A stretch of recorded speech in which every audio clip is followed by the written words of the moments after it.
Assalamu alaikum. Welcome back to the AI Geo Navigators podcast series. I'm your host Muhammad Ibrahim for today's episode.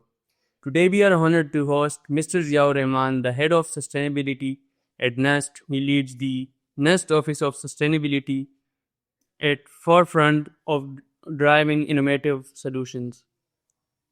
With over 5 years of experience in project management, stakeholder engagement, and international sustainability partnerships, Mr. Zia has contributed to impactful initiatives on climate change, climate resilience, gender equity, and ecotourism. His expertise in SDG impact evaluation and scientific communication reflects his deep commitment to educating sustainable development. As Nest moves toward its ambitious goal of achieving net zero emission by 2030, Mr. Zia stands among the key figures shaping this vision and changing it into reality. Thank you, Mr. Zia, for being here with us. Mr. Zia, can you share your past experiences with us? Pleasure. Indeed, I can share my past experience and a little bit about myself. I'm heading the sustainability office at the National University of Sciences and Technology, NUST, Islamabad. And I have been recently an DART scholar at Giesenheim University, Germany, and leading the efforts regarding the implementation of ESG frameworks and implementation of SDGs across university operations and curriculum across the academia in Pakistan as well. So based on your experiences, ऐसी कौन सी challenges है कि एक organization को face कर सकता है international standards के मुताबिक? रिगार्डिंग सस्टेनेबिलिटी अगर हम देखें तो जो सबसे बड़ा एक ऑर्गेनाइजेशन को चैलेंज पेश आता है वो ये है कि आप किस तरह कंप्लाई करें विद द इंटरनेशनल स्टैंडर्ड्स, और ये ऑर्गेनाइजेशन टू ऑर्गेनाइजेशन वेरी करता है डिपेंडिंग अपॉन कि वो ऑर्गेनाइजेशन कितनी बड़ी है, कितने एम्प्लॉयज़ हैं, कितने रिसोर्सेज हैं, कितनी देर से वो ऑर्गेनाइजेशन काम कर रही है और वो कहाँ पे है. सो अगर मैं एकेडेमिया की बात करूं तो एकेडेमिया में भी एम्बेड करना सस्टेनेबिलिटी स्टैंडर्ड्स को इज़ अ चैलेंज, बट ये चैलेंज को बड़ी आसानी के साथ ओवरकम भी किया जा सकता है by making sure that how your approach is towards the faculty, your students, your development, इन सारे indicators को देखते हुए and then you have to find कि कौन सा standards आपके relevant है, because there are standards of sustainability जो industry के लिए हैं, there are standards for academia, there are for other organizations. So उनको comprehensive study करने के बाद जो है आपको पता चलता है कि उन चैलेंजेस को किस तरह से ओवरकम जो है वो किया जा सकता है. अपार्ट फ्रॉम दैट एक चैलेंज ये भी आता है कि फाइनेंशियल कंस्ट्रेंट्स भी काफ़ी जगह जो है वो पेश आती हैं टू डू समथिंग. थर्ड मुझे लगता है कि हैविंग द ऑर्गेनाइजेशनल लीडरशिप, इसका भी एक बहुत बड़ा फुकदान है, तो ये एक थर्ड चैलेंज भी हो सकता है. सो ये कितना इम्पोर्टेंट है पाकिस्तानी इंडस्ट्रीज़ के लिए, लोकल इंडस्ट्रीज़ के लिए कि वो ESG जो रूल्स हैं उसके साथ कंप्लाई करे, और आपको कौन से कैप्स नज़र आ रहे कि वो ख़त्म हो सकती? आई थिंक ये बहुत एक अच्छा सवाल है. अगर देखा जाए कि जो इंडस्ट्री है वो सबसे ज़्यादा हमारी, अब अगर एक्सपोर्ट इंडस्ट्री की बात की जाए तो सबसे ज़्यादा एक्सपोर्ट जो है हम EU को कर रहे हैं, यूरोपियन यूनियन को, या फिर US के अंदर जो है हमारी बहुत बड़ी मार्केट है. तो उन दोनों मार्केट्स के अंदर if we just target towards the EU market, तो यूरोपियन यूनियन अब ये कहता है कि आपको they are going to introduce a digital passport DPP of every product. Let's say I am wearing the shirt, और ये शर्ट जो है हम पाकिस्तान वाले बना के जो है बाहर बेचते हैं यूरोपियन यूनियन की किसी भी कंट्री के अंदर. सो दे वांट कि आप ये बताएं कि ये शर्ट कहाँ पे बनी, कैसे ट्रांसपोर्ट हुई, क्या मटेरियल यूज़ हुआ, उसकी पूरी, इसे कहते हैं ट्रेसेबिलिटी, उसका पूरा ट्रैक रिकॉर्ड। अब वो सारी की सारी टेक्सटाइल इंडस्ट्री जो भी हमारे बड़े प्लेयर्स हैं, निशात ग्रुप है, सफ़ाया है, मारिया बी है, जितने भी ब्रांड्स हैं, अब उनके लिए ये नीड नहीं है, इट इज़ एन कंपल्जन कि उन्होंने इन स्टैंडर्ड से कंप्लाई करना। और ये जस्ट वन सेक्टर की एग्जांपल मैंने आपको दी है, which is textile. Same goes for the other sector कि आपकी कॉटन प्रोडक्शन जो है, इसी सेक्टर में अगर देखा जाए तो वो किस तरह से आप कॉटन प्रोड्यूस कर रहे हैं, उसकी पूरी उसकी लाइफ साइकिल असेसमेंट। सो और इसमें गवर्नमेंट भी अभी काम कर रही है थ्रू अ सेंटर जो गवर्नमेंट ने इनिशिएट किया है, जिसको नेशनल कंप्लायंस सेंटर का नाम दिया है under the ministry of commerce. So I think they have initiated the work regarding the industries, और ये बहुत इम्पॉर्टेंट है अगर हमने अपनी एक्सपोर्ट्स बढ़ानी है। So this is like dire need for the industry. So industry और एकेडेमिया दो डिफरेंट थिंग्स हैं, ये दोनों कैसे कोलैबोरेट कर रही है कि फॉर सस्टेनेबिलिटी, और क्या इसकी कोई एग्जांपल है और कोई सक्सेसफुल एग्जांपल के कोलैबोरेशन कामयाब हुए फॉर सस्टेनेबिलिटी? आई थिंक काफ़ी सारी एग्जांपल्स हैं। मैं आपको दो तीन एग्जांपल्स जो है वो दूंगा कि हमारा नस्ट के अंदर जो NUST institute of environmental sciences and engineering है, उनकी काफ़ी एक्टिव कोलैबोरेशंस हैं with the industry.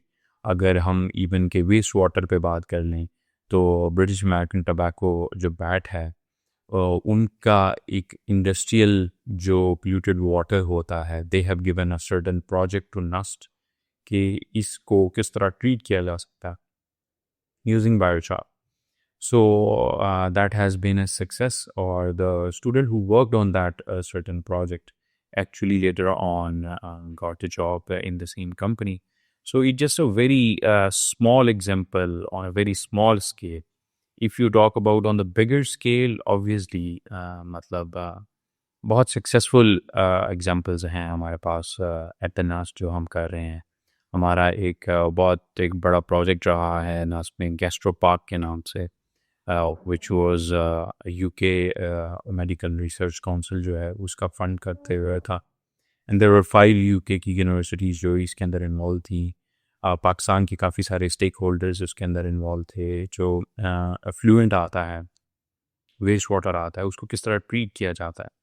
So I think these are the examples. अब वो गैस्ट्रो पार्क प्रोजेक्ट जो पाकिस्तान के अंदर हुआ, नस्ट ने इस्लामाबाद के अंदर एग्जीक्यूट किया, जिसमें ये चेक हुआ कि जो गैस्ट्रो रिलेटेड डिसीज़ हैं, ये किन चीज़ों की वजह से जो है वो फैलती हैं, प्रोपेगेट होती हैं, और उसकी इंटेंसिटी क्या होती है।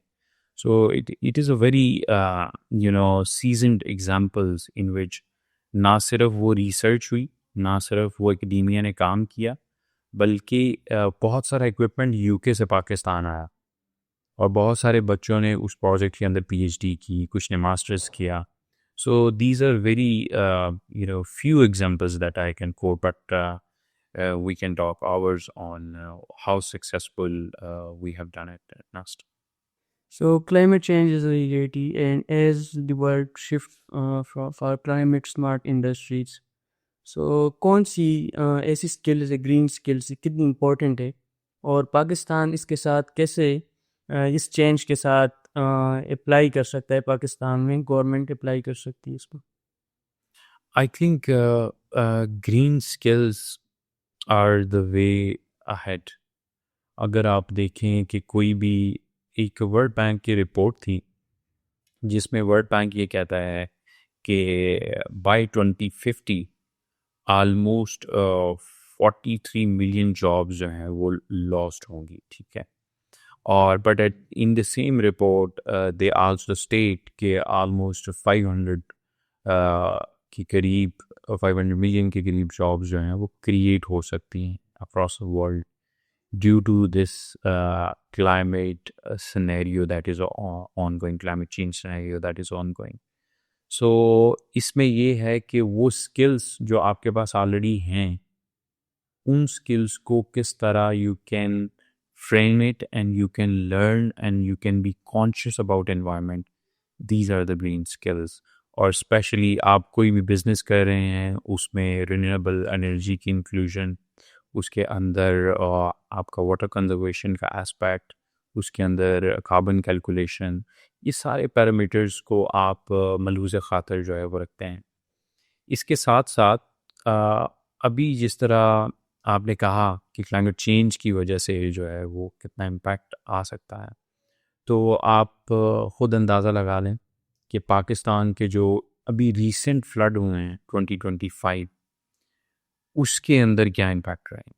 उसके अंदर सबसे बड़ा इम्पैक्ट हमें जो है वो in terms of agriculture lands जो हैं उनके अंदर जो क्रॉप्स खड़ी हुई थी और वो बिल्कुल फार्मर उनको जो हार्वेस्ट करने के करीब था, एंड ये दोज वर वाइप्ड आउट। और एक फार्मर आपको पता है कि वो पूरा वेट करता है 6 months 8 months for a crop, और एक सिनेरियो की वजह से वो पूरी की पूरी वाइप आउट हो गई। So and there are jobs जो उसके साथ एसोसिएटेड है। ऐसे नहीं है कि वो सिर्फ क्रॉप्स थी और वो ख़त्म हो गई, बट आप देखें कि वो पूरे की पूरी एक चेन आपको नज़र आती है, सप्लाई चेन, कि वो गंदम वो फिर आगे जाती, फिर वहाँ से वो ब्रेड बनता है, and everything there is a cycle that you can link जो इसके साथ जो है वो एसोसिएटेड है। So international laws and frameworks या रूल्स होते हैं यूएन के, कितना रोल प्ले करती है एजुकेशन और इंडस्ट्रीज़ को सस्टेनेबिलिटी की तरफ लीड करते हैं, इसमें कितना हेल्प करती है? आई थिंक अगेन रूल्स जो हैं वो तो हैं यूएन की तरफ से, ये जो एसडीजीज आप सुनते हैं, sustainable development goals, so that is in in the agenda of UN, के इसको एजेंडा 2030 कहते हैं, कि 2030 तक एक एजेंडा उनने रखा हुआ है कि ये हमने गोल्स अचीव करने हैं। पहले इससे एमडीजीज थे, फिर एसडीजीज आए, अभी 2030 के बाद देखते हैं क्या आता है। बट ये एसडीजीज जो हैं इनकी कंप्लाइंस के लिए there are certain bodies and there are certain domains of these bodies. मैं अगर एक की बात करूं कि हायर एजुकेशन के अंदर यूनाइटेड नेशंस एकेडमिक इम्पैक्ट, जिसे यूएनएआई कहते हैं, वो कम्युनिकेशन को लीड करता है with the higher education institutions and with के एसडीजीज को किस तरह से करिकुलम के अंदर किस तरह से इम्बेड किया जा सकता है इकोसिस्टम के अंदर। वो सारी की सारी चीज़ें जो है वो यूएन की डिफरेंट बॉडीज़ जो है वो देखती हैं। Then there are certain projects जो कि डिफरेंट यूएन की बॉडीज़ के थ्रू, यूएनडीपी के थ्रू, यूएन ऑप्स के थ्रू जो है वो फंड किए जाते हैं, और वो प्रोजेक्ट्स की नौइयत डिफरेंट होती है। आप इंडस्ट्री के लिए कुछ प्रोजेक्ट होते हैं, कुछ एकेडेमिया के लिए होते हैं, कुछ आईएनजीओज़ के लिए होते हैं, कुछ जो है वो डिज़ास्टर प्रिपेयर्डनेस के लिए हैं, कुछ पोस्ट डिज़ास्टर हैं। सो ये सारा जो फंडिंग है और जो सारा फाइनेंस है, ये उस मद में जो है वो आता है, जिसको हम ऑफन क्लाइमेट फाइनेंस का भी नाम देते हैं, कि जो क्लाइमेट चेंज हुआ उसके बाद जो फाइनेंस जो है आप टैप करते हो थ्रू डिफरेंट विंडोज़, तो वो किस तरह से आता है, और वो ऑब्वियसली यूज़ होता है to achieve these sustainable development goals और एसडीजीज। सो रिसेंटली एक कॉन्फ्रेंस हुआ COP30, सो उसमें डिफरेंट सस्टेनेबिलिटी डेवलपमेंट्स के गोल्स को इंट्रोड्यूस किया गया। सो आपको क्या लगता है कि नेक्स्ट डिकेड के लिए कौन से ऐसे स्ट्रेटजीज है जो इम्पोर्टेंट है सस्टेनेबल डेवलपमेंट के लिए? I believe I am in a position कि मैं आपको पाकिस्तान के कॉन्टेक्स्ट में बता सकता हूँ कि we really need to work collectively, number one. कि फॉर एग्ज़ाम्पल अगर मैं एक इंस्टीट्यूशन से हूँ जो इन सर्टन डोमेन्स जो है वो एक्सेल कर रहा है, सो हम किस तरह अपनी लर्निंग्स जो हैं वो दूसरे इंस्टीट्यूशंस के साथ जो है वो शेयर कर सकें। Because whenever I visit other universities, other institutions, so I always say them that we are open to share our learnings, के जो चीज़ें हमने अचीव की हैं आप वो किस तरह से कर सकते हैं। So I think this atmosphere of learning can replicate, और ये वो those could be the strategies across the departments.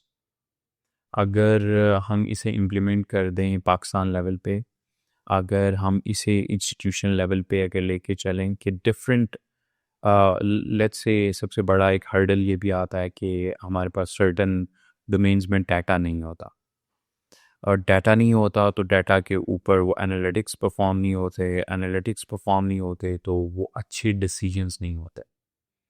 तो अगर आप उसकी रूट कॉज पे जाते हैं कि अच्छा डाटा क्यों नहीं है, तो फिर आपको पता चलता है नहीं डाटा है लेकिन वो एक फ़लाँ डिपार्टमेंट के पास है, फिर आपको पता चलता नहीं एक दूसरे डिपार्टमेंट के पास है। इमेजिन कि अगर वो सारे डिपार्टमेंट्स इन टैंडम वर्क करते हैं, इन लाइन वर्क करते हैं, तो वो डाटा की जो सिनर्जी है वो अवेलेबिलिटी की फॉर्म में अवेलेबल होगी to the researchers, to the students, to the industry, and then वो इन्फॉर्म डिसीजंस जो हैं होंगे। और ऐसा भी नहीं है कि डाटा बिल्कुल नहीं है और डिसीजंस नहीं हो रहे। आई कैन से evidently कि at NAST we have a lot of data in terms of every domain that our researchers do regularly, और उनसे जो है वो decisions फिर लिए जाते हैं, obviously वो fruitful भी होते हैं। So अगर मैं इसको summarize करूँ तो that we need to really work together across the board, and then we need to work on the mistakes that we have done in the past. So different professionals, students, and academians wants to implement sustainability. So what advice would you give? It varies for students, for industry, for institutions. मैं अभी recently एक institution में for a conference I travel to Faisalabad, and I interacted with their leadership. तो I have seen that they have done a great work, और मैंने उन्हें कहा कि you should have a sustainability office that monitors your progress, because until और unless हम किसी चीज़ को मेजर नहीं करते तो हमें पता ही नहीं चलता किसी चीज़ का भी। Let's say a glass of water, और अ ग्लास ऑफ वाटर के अंदर भी अगर आप उसको नहीं देखते कि उसकी क्वालिटी क्या है, कैसी है, so you would never know. और हो सकता है थोड़ी देर बाद आपको अगर कोई डिजीज़ होती है, बाद में पता चलता है it is due to the contaminated water. But what if अगर हमने उसको पहले से मुहैया किया होता, चीज़ें चेक की होती। Same goes for the institutions, same goes for the students, having the check of accountability, that is really important के institutions के लिए, and having a dedicated office that monitors your carbon footprint, that tells you your water consumption, that tells you about your uh, how to change behavior, that actually pushes you to implement the Agenda 2030, that gives you the opportunities and linkages across the world, that is much needed। और वो एक ज़रूरत से भी ज़्यादा वो एक compulsion की सूरत जो है वो भी अख्तियार कर रही है।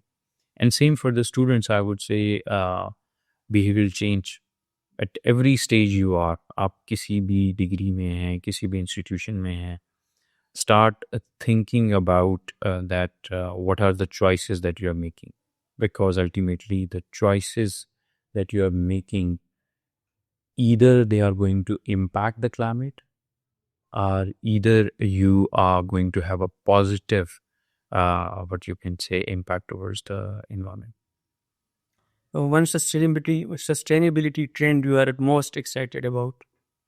I'm really excited about climate innovations, especially in South Asia and in Pakistan. And I'm very positive and hopeful that we see a lot of innovations from South Asia and particularly from Pakistan.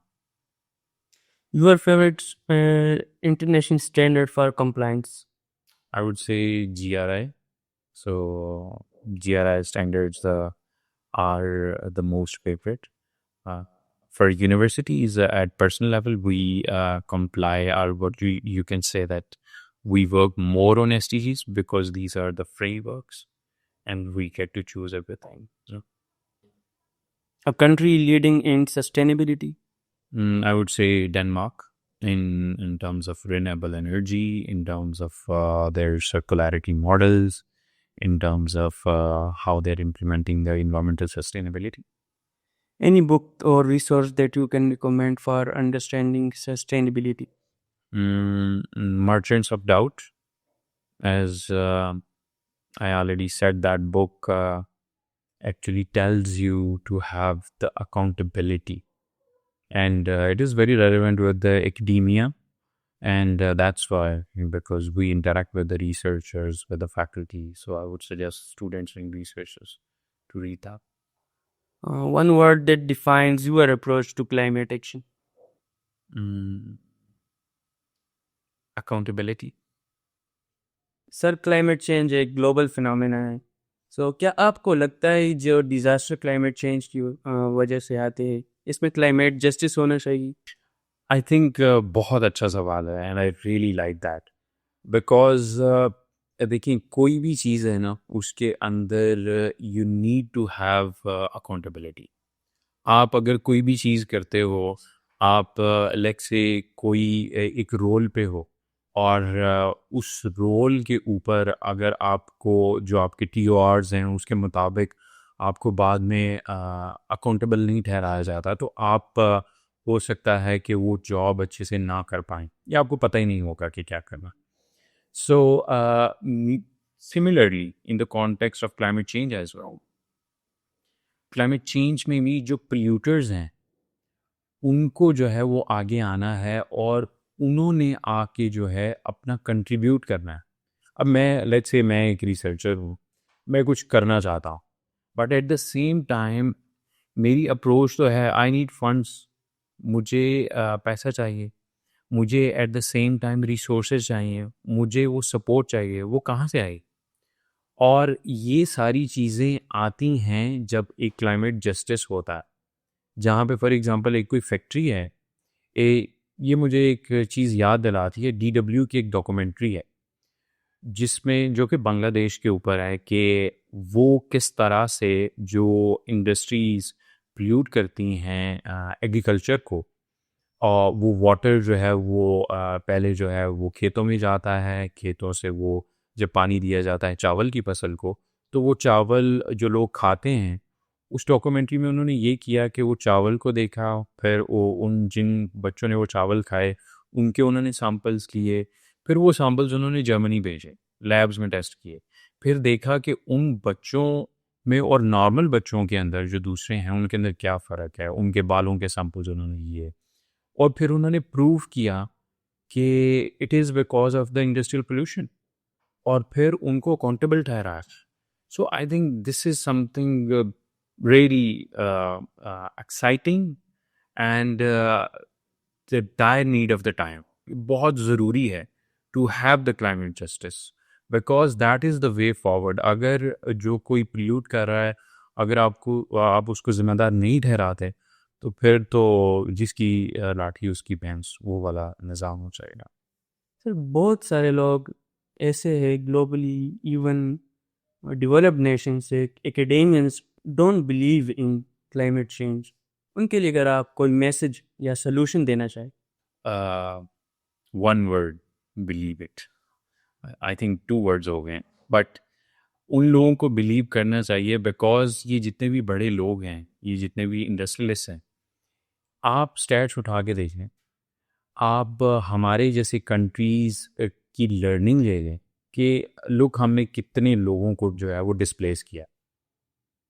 Punjab में देखें, south Punjab में देखें, सिंध के अंदर देखें, एक eye opener रहा है. फिर आप स्वात के अंदर देखें, आप टूरिस्ट प्लेस, और वहाँ पे देखें वो जो कंस्ट्रक्शंस हुई थी, और उसके बाद से वो सारी सिचुएशन हुई डिज़ास्टर की वजह से, और वो वाइप आउट हो गई चीज़ें. आप किसी होटल वाले से जाके एक इंटरव्यू लें और उनसे पूछें कि इस चेंज की वजह से उनका कितना लॉस हुआ है, वो आपको नंबर्स में भी बताएंगे. आप गवर्नमेंट से पूछें कि कितनी लाइव्स लॉस हुई. सो अभी तो वो चीज़ ही नहीं है, रिपोर्ट्स अवेलेबल हैं, लोगों के लॉसेस हुए हैं। अच्छा, मैं आपको एक पर्सनल स्टोरी बताता कि I was in a project, UN women का एक प्रोजेक्ट था और हम गिलगित बल्तिस्तान गए।